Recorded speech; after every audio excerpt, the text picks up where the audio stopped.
C'est ça, je dis. Il y a quelque chose de par perdre parce que des juges ont dit « Ah, moi, j'estime que Charles Jourdain a perdu. » Je m'en crisse de ces gens-là. Ouais. Je m'en crisse des juges. J'en ai rien à foutre, man. C'est pas quelqu'un qui a jamais fait mon sport qui va me dire si j'ai gagné ou pas. Ouais. Je m'en fous. Moi, j'aime dire « J'ai pas perdu, j'ai juste manqué de temps. » Parce qu'il m'en restait pas long, là.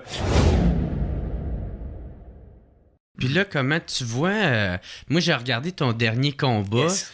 J'étais en tabarnak, mon gars. Ouais, beaucoup de gens... Est-ce que ça a pas fucké ma journée? Ben, j'ai dit, Chris, je laisserai pas ça fucker ma journée. Non, il faut pas. Mais j'étais en calice, par exemple. Est-ce Fair que... Toi, de un, comment que tu vois cette défaite-là?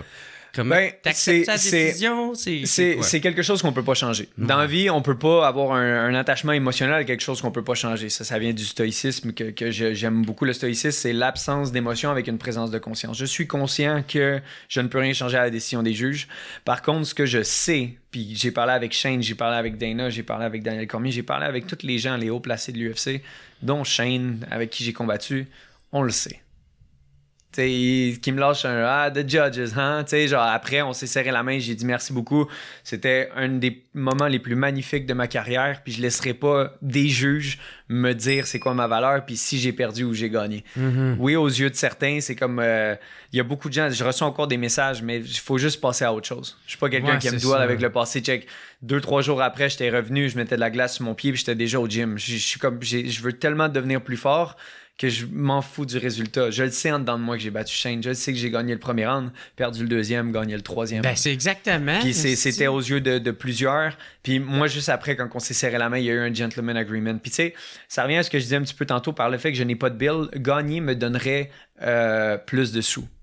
Mais les sous, c'est pas ça qui me motive. En dedans de moi, je sais que j'ai battu Shane, puis je sais que Shane s'accrochait après moi pour survivre. Ouais. Puis Shane, d'habitude, c'est lui qui fait ça aux autres fighters. Il a fait ça à tout plein d'autres fighters. Il rit, puis c'est un monstre, Shane Burgos. Ouais, en C'est ce qu'il faut comprendre en striking, mais il y a un très bon grappling. Ouais, c'était supposé être de quoi d'assez de back and forth, exactement. Puis Ouais. j'ai changé Shane en gars qui veut plus gagner, qui veut se battre. Puis d'habitude, c'est l'inverse. Shane, il l'avait dit, il dit « Je vais break Charles Jourdain mentalement. » Puis c'est jamais arrivé, personne ne m'a jamais break mentalement. Puis j'ai hâte de faire face à ça parce que je sais que je vais en sortir plus fort, mais jamais je suis arrivé là-dedans en disant Asti, il reste un round, Asti. Non, j'ai toujours dit let's go, motherfucker, il me reste 5 minutes pour te finir. Puis au troisième round, vous avez vu genre une beast complètement différente. Je crissais des uppercuts. T'étais brûlé, puis t'étais comme j'étais là, let's go, ouais, exactement. Je pense que j'ai lancé genre 100 punch à un round, là, puis j'arrêtais pas de pack. Parce que t'as comptabilisé 121 strikes. Qui a touché, ouais, j'en ai lancé genre 160. Il y en a 121 qui a touché à, je pense, 30, 40. Je me souviens plus des stats, tu les as devant toi. Puis, tu sais, juste après. 44, c'est ça. Fait que, tu sais, c'est quasiment le triple des strikes envers ma faveur.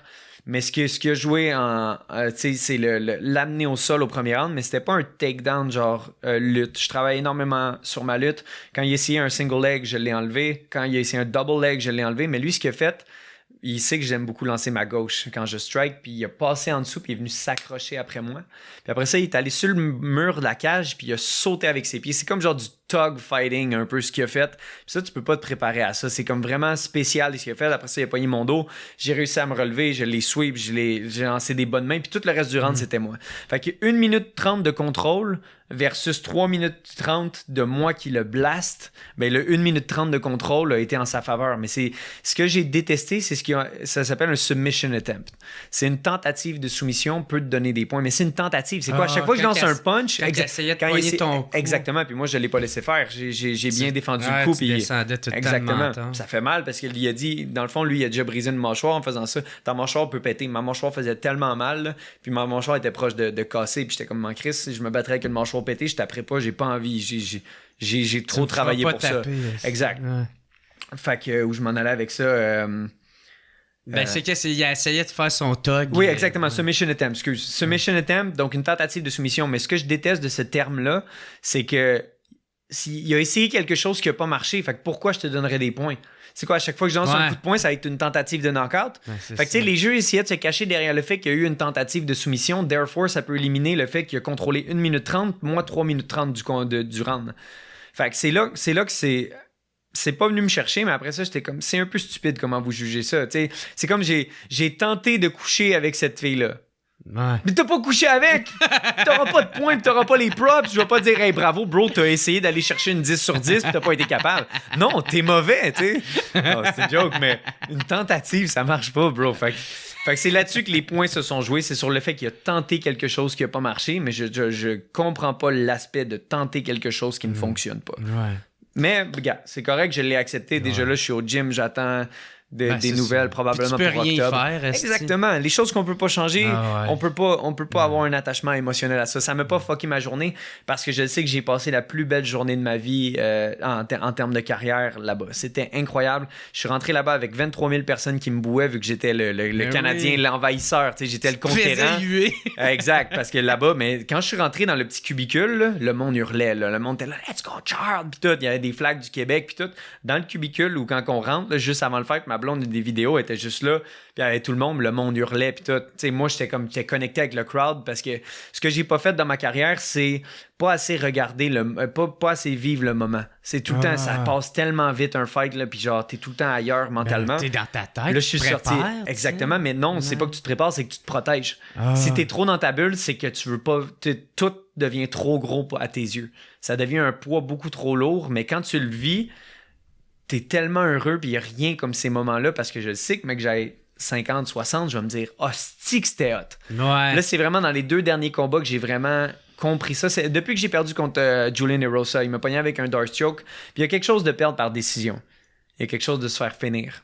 Quand je me suis fait finir par Julian Erosa, c'était la première fois en ma carrière que je me faisais finir. Il m'a pogné en Darce Choke, j'ai pas eu le choix de taper, j'ai senti mon cœur battre.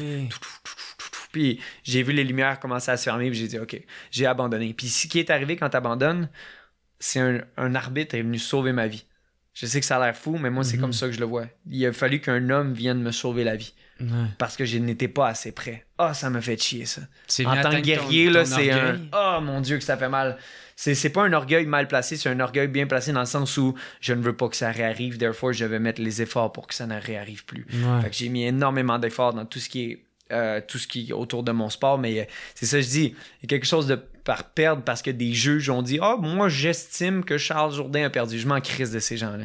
Je m'en crisse des juges. J'en ai rien à foutre, man. C'est pas quelqu'un qui a jamais fait mon sport qui va me dire si j'ai gagné ou pas. Je m'en fous. Moi, j'aime dire j'ai pas perdu, j'ai juste manqué de temps parce qu'il m'en restait pas long, là. Puis à chaque fois que j'ai perdu, c'était tout le temps le même scénario. Tu sais, je vois les gars sortir avec des black eyes, puis tout. C'était Andrew Philly, il avait l'œil fermé, il avait un casque sur son bras, puis j'avais pété son avant-bras, puis il te met un good fight. Puis là, je suis là, moi, j'ai perdu, puis j'ai rien, man. Je suis indemne, j'ai rien, puis les juges ont dit, non, on dit que c'est lui, j'avais perdu par split decision. Mais ouais, c'est ça. C'est une belle vie. Je suis très content. Je suis quelqu'un qui veut en accomplir encore plus. Puis peu importe une défaite ou victoire, ça me définit pas en tant qu'humain ni en tant qu'athlète. Je suis quelqu'un qui se met des goûts coréens. Mais check, Shane Burgos a 32. C'est moi dans 6 ans. T'imagines l'athlète que je vais être quand je vais arriver dans mon pic physique? Parce que ton pic physique est entre 32 et 34. Là, c'est là que tous les champions en ce moment de l'UFC sont tout au-dessus de 30. Jiri, je pense qu'il y a 29 ou ils viennent d'avoir 30. Mais ça en dit beaucoup. C'est rare parce que moi, j'ai pas encore la morphologie, j'ai pas encore la force d'un homme. Tu sais, quand tu serres la main d'un gars de 30 puis d'un gars de 20, c'est pas la même affaire. Là, je commence à pogner un bon pic physique, mais mon pic serait dans 6 ans, techniquement. 6 ans, c'est long en tabarnak. C'est long. C'est bien du temps là, pour absolument. que tu puisses te préparer. Absolument, pour combattre les meilleurs au monde. Mais je le sais quand même que je me suis donné corps et âme puis j'ai réussi à combattre le numéro 14. C'est quand même le numéro 14 au monde qui a seulement perdu contre des gars du top 5. Il a perdu contre Josh Emmett, Calvin Kattar puis Edson Barbosa. C'est ça, ces défaites. C'est des monstres, ces gars-là. Fait que de savoir que j'ai réussi, à mes yeux puis aux yeux de plusieurs, battre le numéro 14 à 26 ans, ça fait juste augmenter ma valeur drastiquement. Mon stock a monté. C'est ça que Dana il a dit. Il dit, tu t'en vas nulle part, kid. Il dit, t'es fait pour être ici. Puis il dit, tu t'approches du top. Puis ça m'a fait plaisir d'entendre ça du boss des boss. Hein,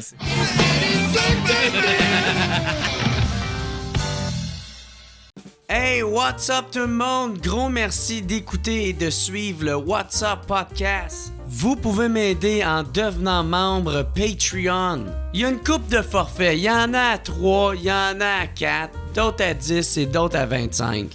Mais en plus de m'aider financièrement, vous allez pouvoir recevoir les épisodes d'avance et pas besoin d'attendre qu'ils sortent en ordre chronologique. Devenez membre au patreon.com/whatsuppodcast. Fait que gros merci tout le monde et passez une excellente journée. Oh yeah!